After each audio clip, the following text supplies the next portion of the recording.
নমস্কাৰ, মই ৰঞ্জন চৌধুৰী। মানে এটা মোৰ প্ৰশ্ন মাইণ্ডলৈ আহিছে যে গৌৰৱ গগৈ একচুৱেলি মৌন কিয় হৈ আছে জুবিনক লৈ।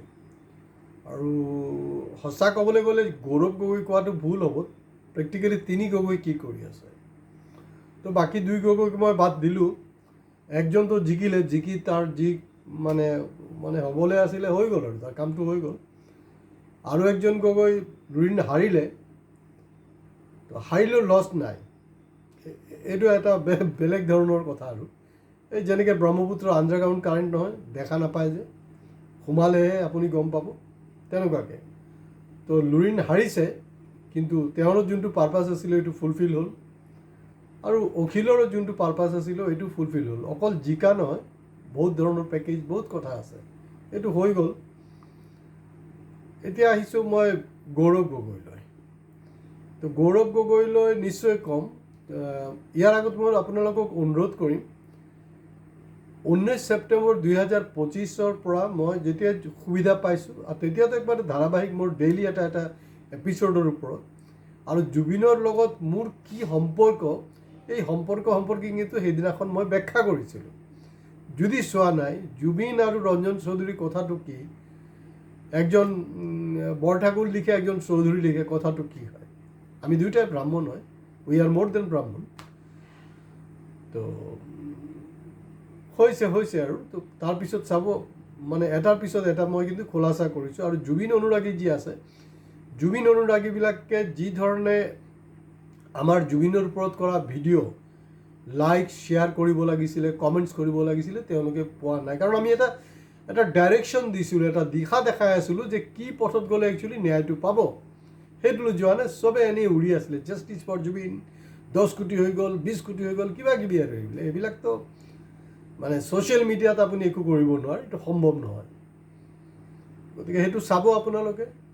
আৰু জুবিনে, কাৰণ মই, আপোনালোকে বিশ্বাস নকৰিব, মোৰ মিছেছৰ লগতো সপোনত জুবিনৰ সাক্ষাৎ হৈছে।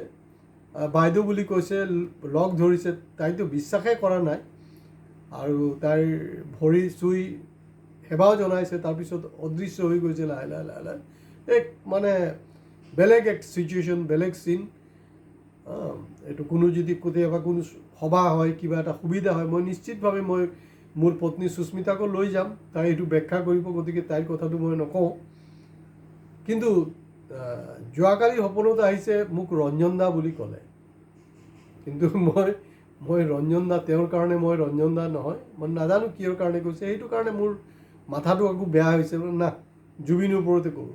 আৰু ঠিকেই দেখিছোঁ, এতিয়া পেপাৰে আকৌ জুবিনৰ কথাবিলাক ওলাই আছে। আৰু কি ওলাইছে, কি হৈছে নাই হোৱা, সেইটো মই ক'বলৈ নাযাওঁ। বাকী দুই গগৈৰ কথা ক'লোঁ। এতিয়া গৌৰৱ গগৈৰ কথাটো হ'ল, তেওঁলোকৰ মেনিফেষ্টত আছিলে, তেওঁলোকৰ নেশ্যনেল প্ৰেছিডেণ্ট খাৰ্গে চাহাবো কৈছিলে যে আমি পাৱাৰত আহিলে 100 দিনৰ ভিতৰত আমি জুবিনৰ জাষ্টিছ দিয়াম। ভাল কথা।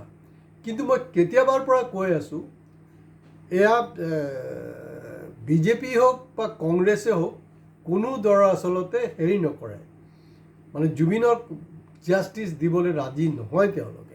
কাৰণ জাষ্টিছ দিবলৈ গ'লেহে কিন্তু কেঁচুখুন্দতে সাপ ওলাব। জাষ্টিছ কোনো, কিন্তু এইটো এটা জাষ্ট শ্লোগানবাজি। যেনেকৈ আমাৰ হিমন্ত বিশ্ব শৰ্মা ডাঙৰীয়া কৈছিলে যে যদি আমি জাষ্টিছ দিয়াব নোৱাৰোঁ, তেতিয়াহ'লে আমাক ভোট নিদিব। কিন্তু তেওঁ ইমান বঢ়িয়াকৈ খেলিলে গোটেই গেমটো, যে জাষ্টিছ নিদিয়া সত্ত্বেও, মানে এবছলিউট মেজৰিটি, তেওঁ পাৱাৰত আহি গ'ল। জাষ্টিছ দিয়া নাই কিন্তু, তৎসত্ত্বেও। আৰু তেওঁক আমাৰ গৌৰৱে কৈছিলে যে আমি 100 দিনৰ ভিতৰত দিম। মই তেতিয়াই কৈছিলোঁ যে আপুনি যে 100 দিনৰ ভিতৰত যে দিব, তাৰ ব্লু প্ৰিণ্টটো কি, আপুনি কেনেকৈ দিয়াব। কাৰণ হিমন্তকতো মই কৈ লাভ নাই যে মই যদি দিয়াব নোৱাৰোঁ ন্যায়, তেতিয়াহ'লে আমাক ভোট নিদিব।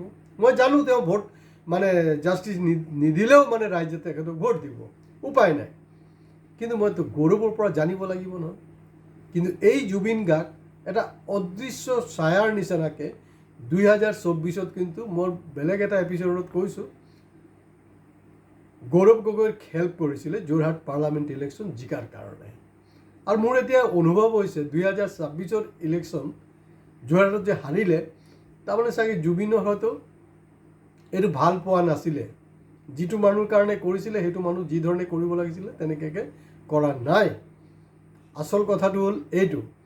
তো এইটো তাৰ ব্লু প্ৰিণ্টটো কি? আচ্ছা ঠিক আছে, এইটো দিয়া নাই এজ এ পলিটিকেল পাৰ্টি, তেওঁলোকৰ বেলেগ ৰণনীতি, সেইটো মই মানি লৈছোঁ।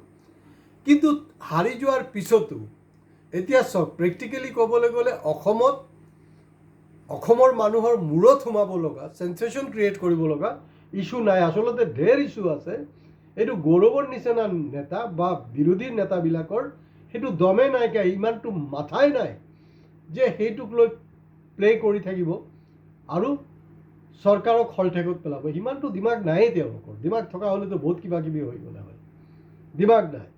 গতিকে দেৰ is A only single issue যিটোৰ যোগেদি তেওঁলোকে, আপোনালোকে ভাবি আছে 2031, 2031 নহয়। মোৰ এপিছড খুব শ্বৰ্টলি আহিব, সেইকাৰণে কৈ আছোঁ যে ৰেগুলাৰ আমাৰ এপিছড চাব, ছাবস্ক্ৰাইব কৰিব, লাইক কৰিব, শ্বেয়াৰ কৰিব। সেইটো কাৰণে কৈ আছোঁ, কাৰণ 2031 নহয় 2029 কিন্তু ইলেকশ্যন হ'বলৈ গৈ আছে। আৰু সেইমতে বিজেপি কিন্তু অল ইণ্ডিয়া লেভেলত যি ক্ৰিকেট খেল তেওঁলোকে ষ্টাৰ্ট কৰিলে, এইফালেতো আপোনাৰ বিশ্ব ফুটবল কাপ ষ্টাৰ্ট হৈ গ'ল, তেওঁলোকে ক্ৰিকেট খেলি আছে। তেওঁলোকে এই ফিল্ডাৰবিলাকক কেনেকৈ সজাব লাগে এইটো কিন্তু সজাই আছে নেশ্যনেল লেভেলত। মই ক'ব খুজিছোঁ যে গৌৰৱ গগৈ এইটো মূৰত সোমাই লওক, 2029 এটা হিণ্টছ দি দিছোঁ, অসম বিধানসভাৰ নিৰ্বাচন কিন্তু 2029 হ'ব। গতিকে আপোনাৰ হাতত সময় নাই, এই ইছ্যুটোকে লওক না। বাকীটো ইছ্যু আপোনাৰ গ'ল, সেইবিলাক দি নহ'ব। এটা ছিংগল এজেণ্ডা, ছিংগল ইছ্যু লওক, ছিংগল ইছ্যু লৈ আপুনি আগবাঢ়ক। যদি ছাকচেছ নাপায়, ছিংগল ইছ্যু, 10টা ইছ্যু নহয়, ইফালে সেইবোৰ নকৰিব। এটা ছিংগল ইছ্যুলৈকে আপুনি আগবাঢ়ক। আগবাঢ়িলে চাব আপুনি কৃতকাৰ্য হ'বই হ'ব। কিন্তু মোৰ সন্দেহ সিমানটো মেচিউৰিটি আপোনাৰ আছে নে নাই। কাৰণ গৌৰৱ গগৈৰ ওপৰত কিন্তু মই এপিছডো কৰিছোঁ, কোনো সাহস নকৰে এনেকৈ ক'বলৈ। আৰু মই গৌৰৱ গগৈক প্ৰত্যাহ্বান জনাইছোঁ, মোৰ এপিছডৰ টাইটেলে আছিলে যে গৌৰৱৰ মূৰত গোবৰ আছে নেকি। কিমান ভয়ংকৰ কথা, কিমান আনপাৰ্লিয়ামেণ্টাৰী, কিমান আনকনষ্টিটিউচনেল কথা মই নিজে স্বীকাৰ কৰিছোঁ। কিন্তু তেওঁলোক মডেলি ডাউন, তেওঁলোকে ৰঞ্জন চৌধুৰীৰ ওপৰত ডিফাৰ্মেশ্যন কেছ কৰাৰ দমে নাইকিয়া। আৰু ডিফাৰ্মেশ্যন কেছ কৰিলে মই কোৰ্টত সেইটো ইষ্টাব্লিছ কৰি দিম যে কেনেকৈ তেওঁৰ মূৰত গোবৰ আছে। ইমান সুন্দৰ সুযোগ কিন্তু তেওঁৰ দেউতা তৰুণ গগৈ ডাঙৰীয়াও কেতিয়া পোৱা নাছিলে। তেওঁ ভাল বস্তু পোৱাৰ পিছতো কামত লগোৱা নাই। তো গতিকে তেওঁ এতিয়াৰ পৰাই ষ্টাৰ্ট কৰক। আৰু আমি সকলোৱে মানে ভণ্ড অনুৰাগী হওক, প্ৰকৃত অনুৰাগী, আমিতো বিচাৰি আছোঁ ন জুবিনৰ জাষ্টিছটো, সেইটো হওক। নহ'লে কি হ'ব, এই আপোনাৰ ছিংগাপুৰত থকা যে আমাৰ প্ৰবাসী যিবিলাক আমাৰ অসমীয়া আছে, তাহাঁতক অসমত আনিব, আল কৰিব, বাল কৰিব, এই চব চলি থাকিব নহ'লে।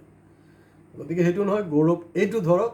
আৰু মৌনতা যদি আপুনি অৱলম্বন কৰিছে, ইয়াৰ অৰ্থটো হ'ল আপুনি যদি নিষ্ক্ৰিয় হৈছে, ইয়াৰ অৰ্থটো হ'ল যে মানে চিধা কথা, হিমন্ত বিশ্ব শৰ্মা আপোনাক কিন্তু উঙুলিত নচাই আছে। এনেকুৱা কিবা এটা দুৰ্বলতা আছে যে আপোনাক নচাই আছে, আপুনি নাচি আছে আৰু আপুনি একো কৰিবলগীয়া একোৱেই নাই। আজি ইয়াতে শেষ কৰিছোঁ। Justice for Zubeen. নমস্কাৰ।